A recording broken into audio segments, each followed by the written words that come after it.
Meta के जो मालिक हैं जुकरबर्ग, उन्होंने एक स्टेटमेंट दिया है और उन्होंने दिखाया है कि कोविड-19 के बाद दुनिया में सरकार के खिलाफ जो है एक माहौल बना है। भारत एक वाइब्रेंट डेमोक्रेसी है, 140 करोड़ लोगों का देश है।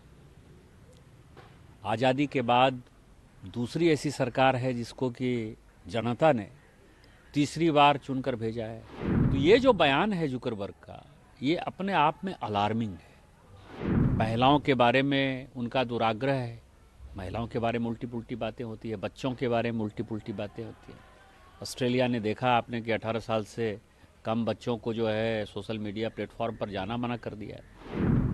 उसमें इस तरह का बयान ये दिखाता है कि वो भारत के लोकतंत्र पे वो इंटरफेयर कर रहा है और पूरी दुनिया को वो गलत जानकारी देके गुमराह कर रहे हैं कि हम जो है भारतीय जनता पार्टी या एनडीए लूज की है। अभी जो मेटा के जो मालिक हैं जुकरबर्ग, उन्होंने एक स्टेटमेंट दिया है और उन्होंने दिखाया है कि कोविड-19 के बाद दुनिया में सरकार के खिलाफ जो है एक माहौल बना है और उसमें उन्होंने भारत का भी जिक्र किया है। अब भारत एक वाइब्रेंट डेमोक्रेसी है, 140 करोड़ लोगों का देश है। आज़ादी के बाद दूसरी ऐसी सरकार है जिसको कि जनता ने तीसरी बार चुनकर भेजा है। हम पिछली बार 303 थे, आज भी लगभग 298 299 के आसपास हैं, मान के चलिए कि 300 ही हैं एनडीए। तो ये जो बयान है जुकरबर्ग का, ये अपने आप में अलार्मिंग है, क्योंकि पूरी दुनिया में ये माहौल चल रहा है कि जो सोशल मीडिया प्लेटफॉर्म्स हैं, एक तो महिलाओं के बारे में उनका दुराग्रह है, महिलाओं के बारे में उल्टी पुल्टी बातें होती है, बच्चों के बारे में उल्टी पुल्टी बातें होती हैं। ऑस्ट्रेलिया ने देखा आपने कि 18 साल से कम बच्चों को जो है सोशल मीडिया प्लेटफॉर्म पर जाना मना कर दिया है।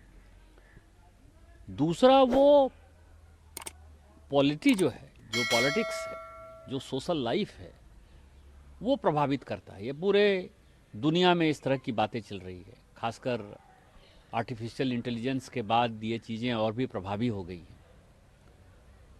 उसमें इस तरह का बयान ये दिखाता है कि वो भारत के लोकतंत्र पे वो इंटरफेयर कर रहा है और पूरी दुनिया को वो गलत जानकारी देके गुमराह कर रहे हैं कि हम जो है भारतीय जनता पार्टी या एनडीए लूज की है। तो इस कारण से 140 करोड़ लोगों का रिप्रेजेंट करती है भारतीय संसद।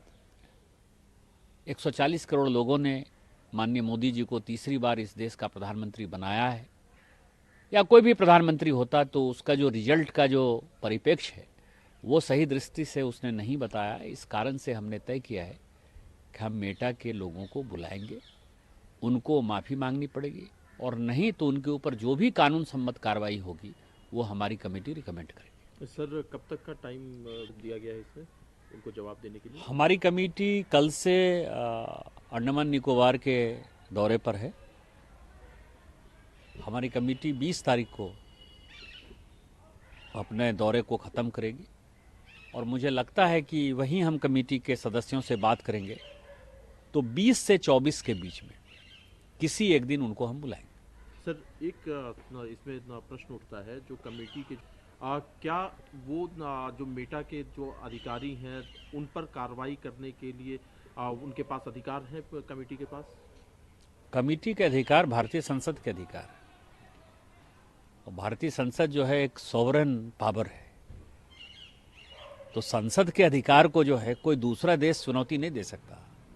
यदि भारतीय संसद चाहे तो वो कोई भी डिसीजन ले सकता है। आप समझिए, ऑस्ट्रेलिया में ये लड़ाई हुई कि आप पब्लिशर हैं कि इंटरमीडियरी हैं, आपको पैसा देना पड़ेगा, और ऑस्ट्रेलिया की संसद ने यह तय कर दिया कि आप पब्लिशर हैं, आपको पैसा देना पड़ेगा। अमेरिकी संसद ने जो है यदि इनके ऊपर टैक्स लगाया तो इनको टैक्स देना पड़ा, नहीं चाहते हुए भी इनको टैक्स देना पड़ा। तो इसीलिए सभी, जिस तरह से अमेरिका स्वायत्त है, सॉवरन है, सार्वभौम है, ऑस्ट्रेलिया सार्वभौम है, यूके सार्वभौम है, उसी तरह से हमारी डेमोक्रेसी सार्वभौम है। और ये कमेटी जो है, कमेटी कुछ नहीं है, कमेटी भारतीय संसद ने अपने अधिकार को जो है उस डिपार्टमेंट के अधिकार को आपके ऊपर सौंपा है।